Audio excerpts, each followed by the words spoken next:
Saya balik kampung tapi saya lupa bawa balik makeup. Sebab saya ingatkan saya balik, saya akan masuk wad terus. Rupanya belum. Ni je bag makeup saya untuk balik kampung. Saya excited nak try tu ni. Colour stick, lash serum dan liner. Wow, 2 in 1.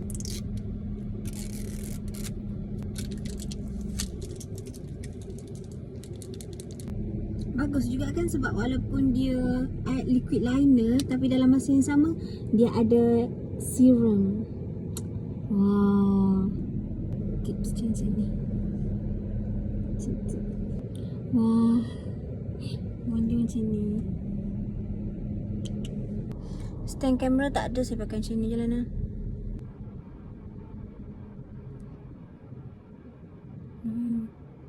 Sangat basah.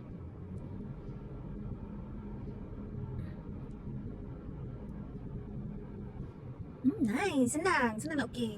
Sebab dia bulu jenis berus.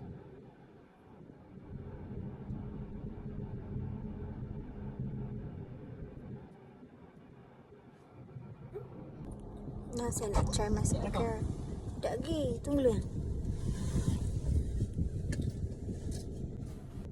Sebenarnya kan saya suka kalau mascara Wanda jenis macam ni tau. Sebab dia lagi mudah nak masuk dalam bulu mata.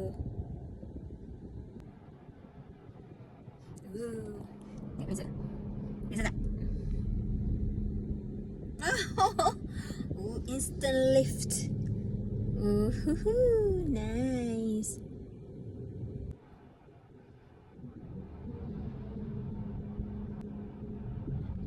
Tu dia.